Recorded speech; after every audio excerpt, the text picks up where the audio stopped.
Hello everyone, and welcome to a new episode of the Expert Talk today. Your unique destination for insightful conversations with experienced professionals. I'm your host, Suzette, as you know, and the CEO of Sales Pro for You, and more about me later during this show. So this podcast, we will delve deep into the minds of accomplished experts, and they are going to share their expertise and their insights.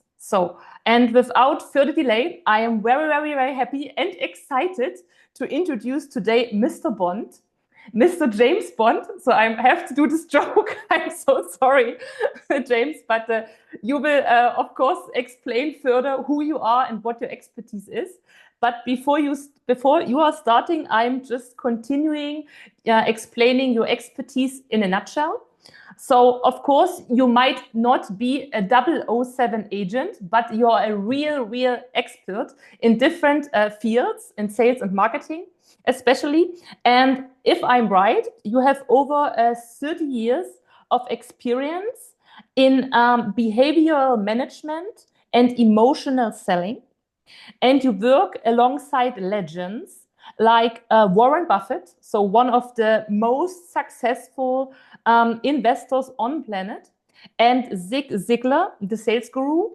And this is, of course, showing your mastery of using emotions to make ideas sticky and to drive results. So very impressive. And you are also the author of the award-winning book Brain Glue in your background. Very good. And which is helping businesses to grow significantly. Oh God, what a tough word.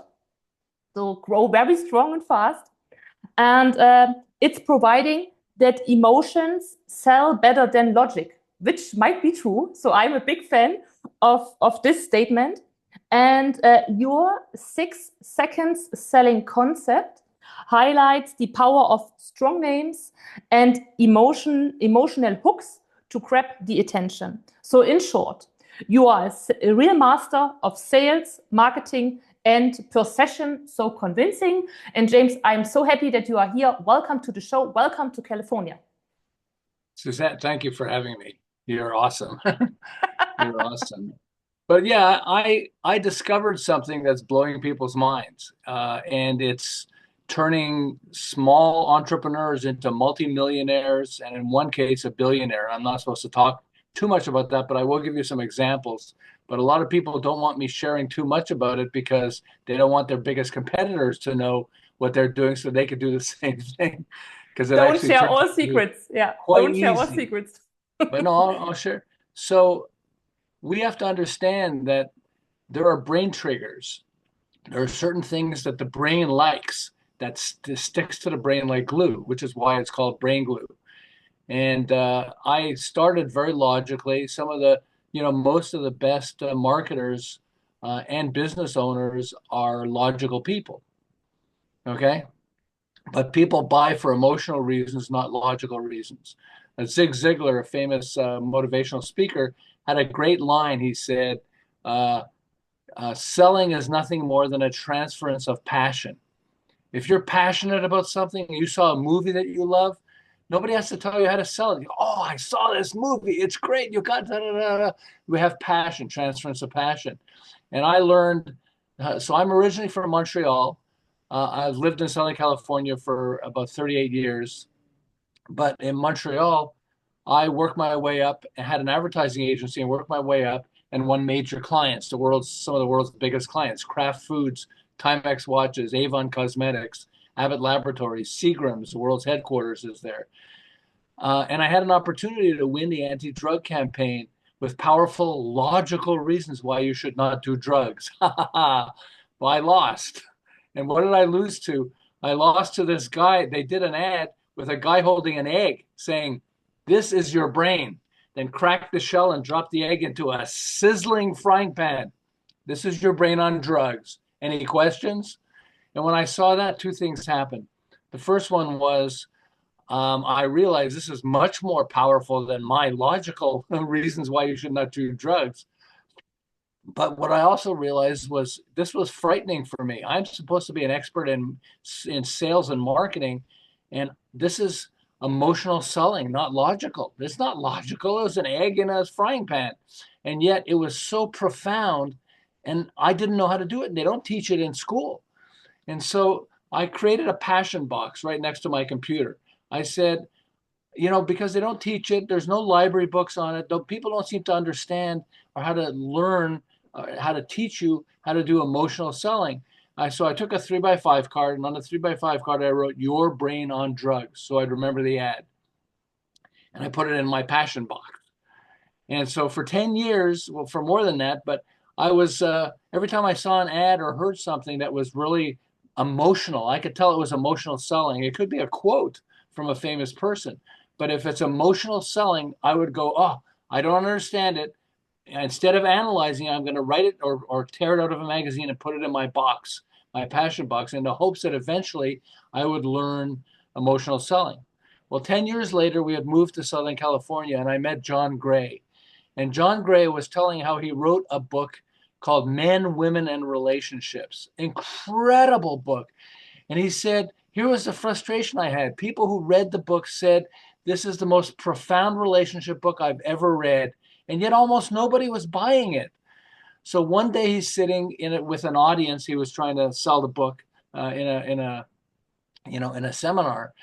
And he said something, and he said, it's almost like men and women are from a different planet sometimes. That's how different we are.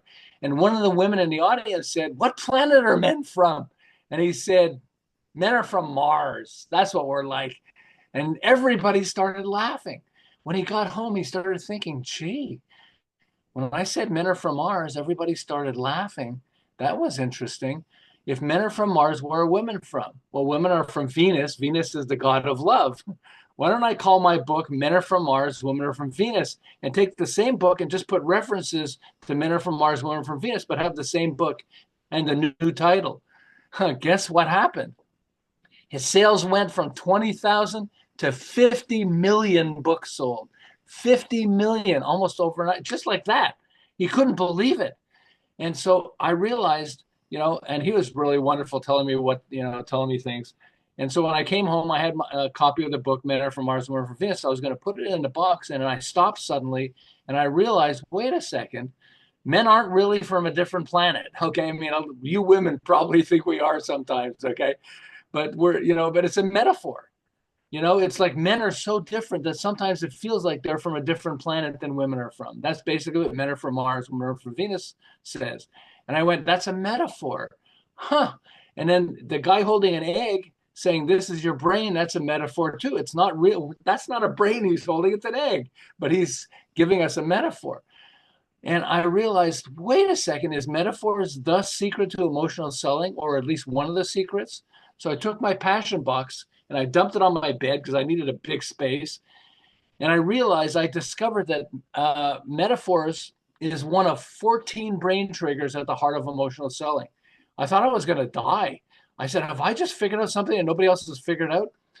So I worked as a consultant and a coach to many people. Plus I work with the U.S. Small Business Administration. So I'll coach like 1,500, 2,000 business owners and entrepreneurs and marketers every year.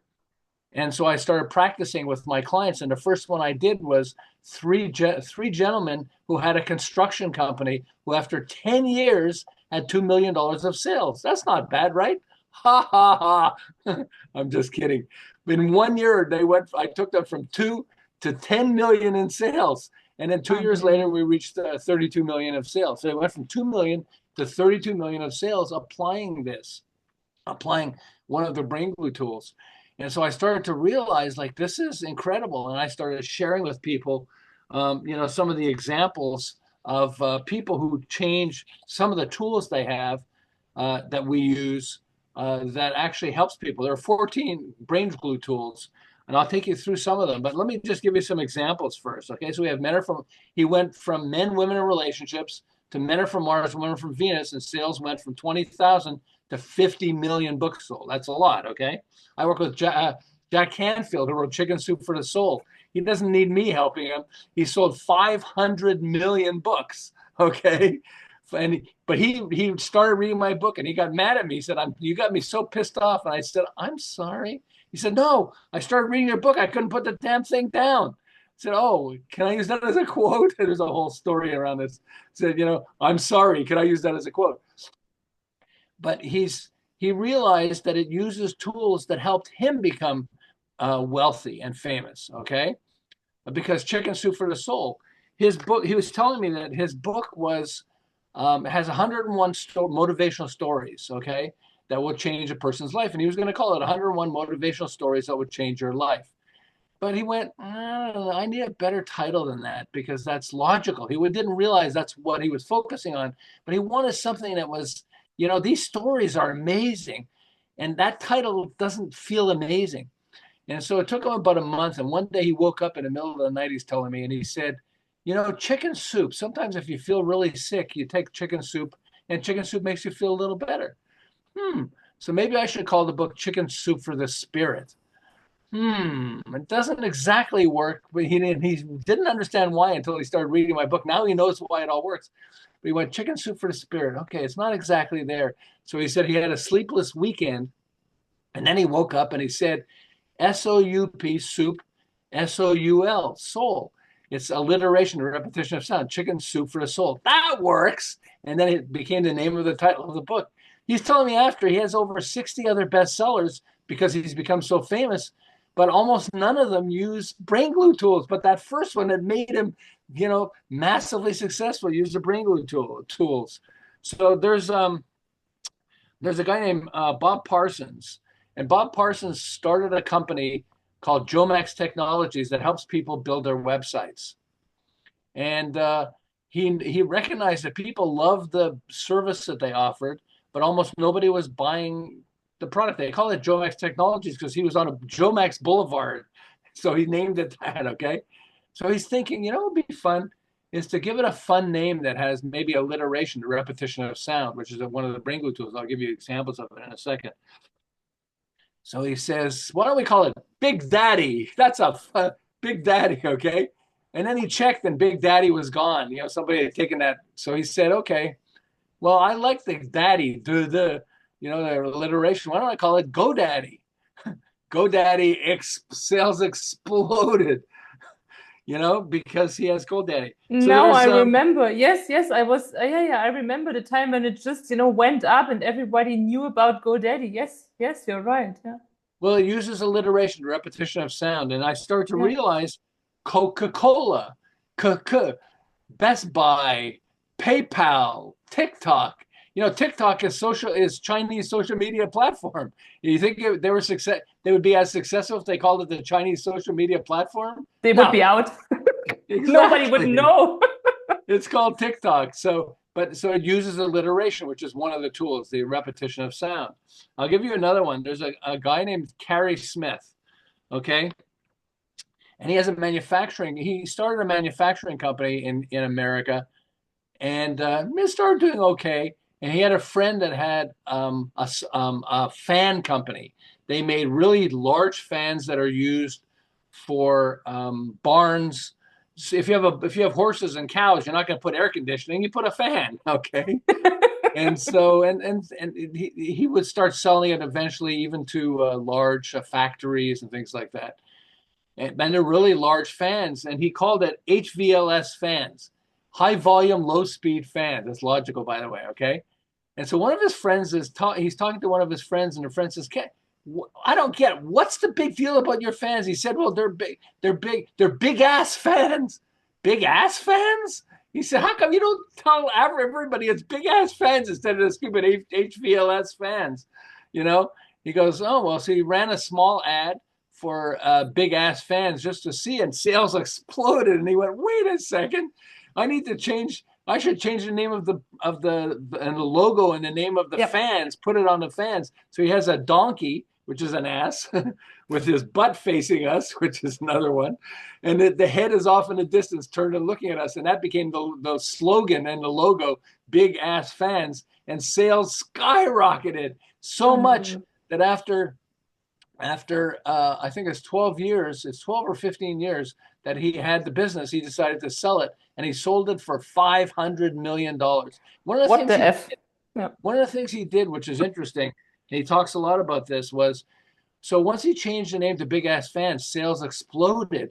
And so he started selling other products. And then he realized those other products are distracting him from focusing on the fans. So he stopped selling all the other products and just focused on the niche, and the big ass fans. And then he started having different types of big ass fans, but it was big ass fans, and just sales, exploded. But sales exploded. But once he started selling other products, he realized that it was actually affecting the sales of big ass fans. So he stopped and he just focused on that. But big ass fans, we think of movies. I mean, would you use the name Dirty in in a It's business you have? borderline. It's borderline, James. It's borderline. Okay. And yet there are movies called Dirty Harry, Dirty Dancing, Dirty. Yeah, Dirty of Rotten course. Yeah. Scoundrels. Yeah. Yeah. Yeah. I They're got it. really Yeah. Yeah. powerful. And so when you start to understand, brain triggers, the brain triggers, and you start applying brain triggers, sales explode. Let me give you another brain trigger. Okay. Rhyme is a brain trigger. Okay, we have Famous Amos cookies. This was a guy that didn't have much money, and he started Famous Amos cookies, which were delicious, and became a multimillionaire. We have 7-Eleven stores. We have Reese's Pieces in America, Slim Jim, Pooper Scooper. It's a pickup This of is a funny one. dog poop. Yeah, exactly. We have Lean Cuisine, Shake and Bake. Is it a coincidence that they use rhyme? No. They No. recognize that rhyme really helps to grow the business. So there's a mom and son with no business experience, none whatsoever. And they watch the TV show Shark Tank, which we have in America. I don't know if you have it in Yeah, Europe. we have a similar show in Germany. Yes, we call it the Cage of the Lions or something. Yeah. Okay, yeah, which is a metaphor, just like Shark Tank. It isn't Yeah, like it's the you go same. show up at the show and sharks attack you. I mean, the people are like sharks, but so it's a metaphor which works really well. But so they're watching the TV show Shark Tank, and they're going, "Wouldn't it be fun if we can invent a product and get on Shark Tank? We'll become millionaires because they help people become very rich." And so it took about a month, and the mom was constipated.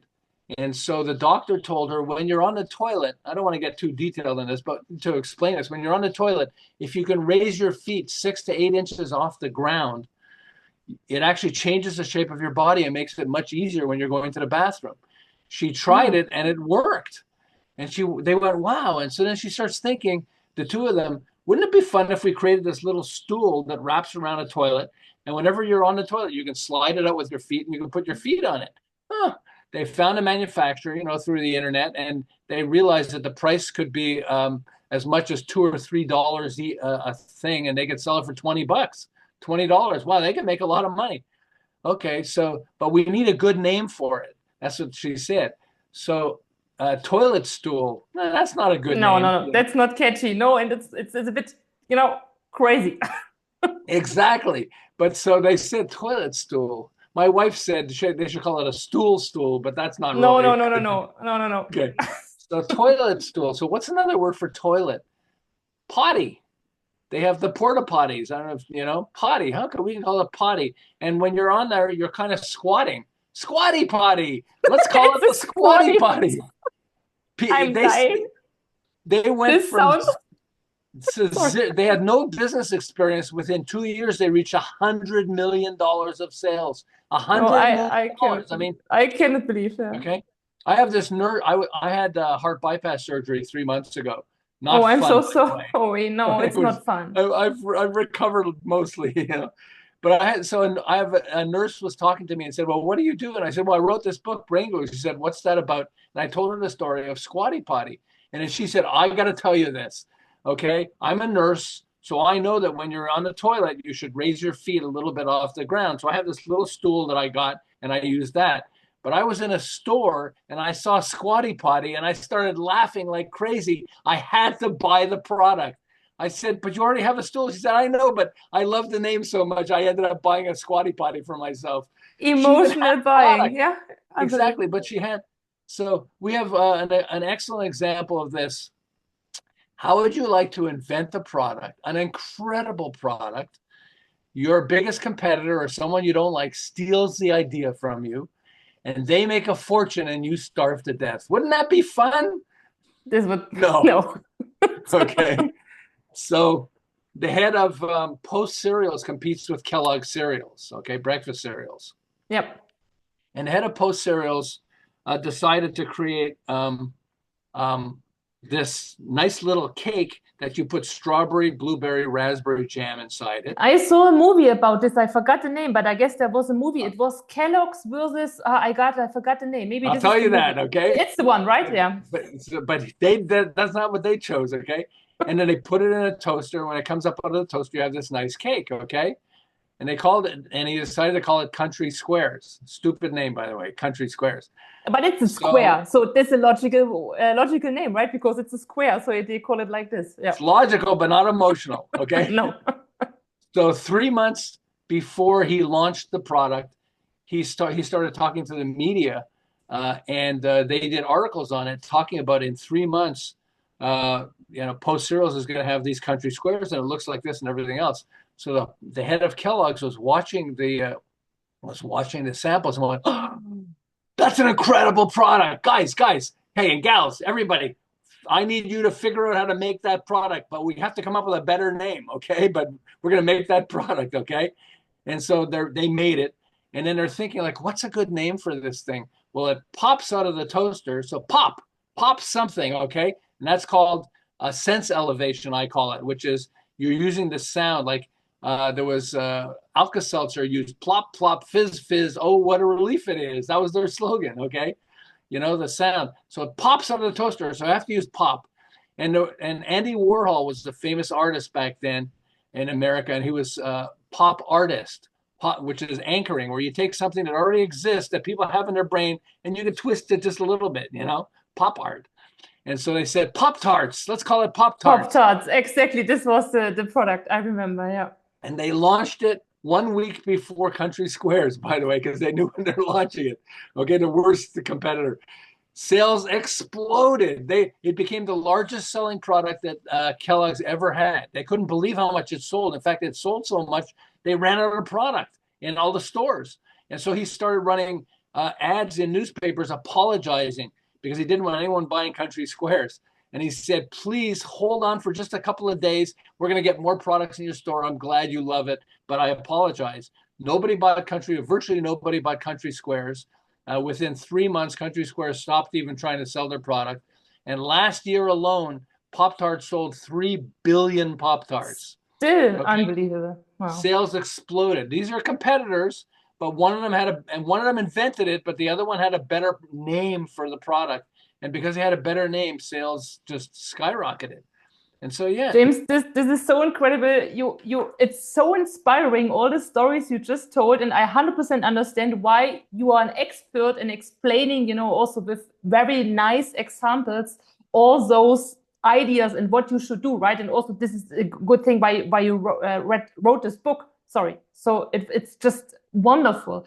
I would like to ask one question, and I also summarize a bit, what you just said. So you told metaphorizing is a good thing to do. So metaphorize. Metaphor. You said very good.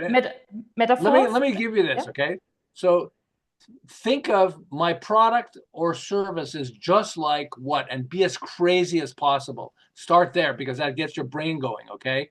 So they have a guy who has an electric razor for man's private areas. I don't want to get too much into this. No. But he wanted to come up with a name that would not humiliate people, but it would help people understand what it is. So he said, it's just like a lawnmower. Oh, why don't I call it the lawnmower? He called his sales skyrocketed. He actually changed the name of his company to Manscaped. We can landscape a man with the lawnmower. Okay. But because of the name, it works. But so the first thing you want to think of is a metaphor, which is my product is just like what, and be as crazy as possible. Okay, now I have a question. Okay, no, sorry. I guess my camera is a bit going wild. But anyway, do you still hear me? Yes. Okay, perfect. So my camera just dropped, but anyway, I'm here. So my question is, do you think the metaphorizing, or in general, your hints you just mentioned, right, like rhymes or other things, do you think this is also possible for products as well as services? or is it just a work? Absolutely. It's for both working, right? Absolutely. The first one I worked on was a construction company. That's not a product, that's service, And so, yeah, no, it works on products and services. It's really powerful. So here are the three, okay, that are at Yeah. least to start with, okay? Hopefully Yeah. people will buy the book and then get more, but let me Yeah. give you three. So the first one is a metaphor. Think of my product is just like, or my service is just like, okay? Yeah. And have fun with it, okay? Pick something that's crazy, and then you can come down and pick something if you want to change it, okay? Yeah. So metaphor is the first one. The next one is rhyme, okay? Brain glue shows you how to light the fire of desire in your buyer, okay? Doesn't it help when you hear rhyme?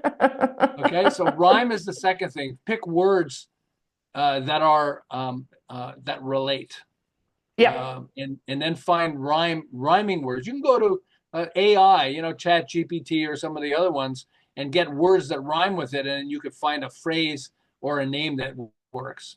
And then the Yep. third thing is alliteration, a repetition of sound.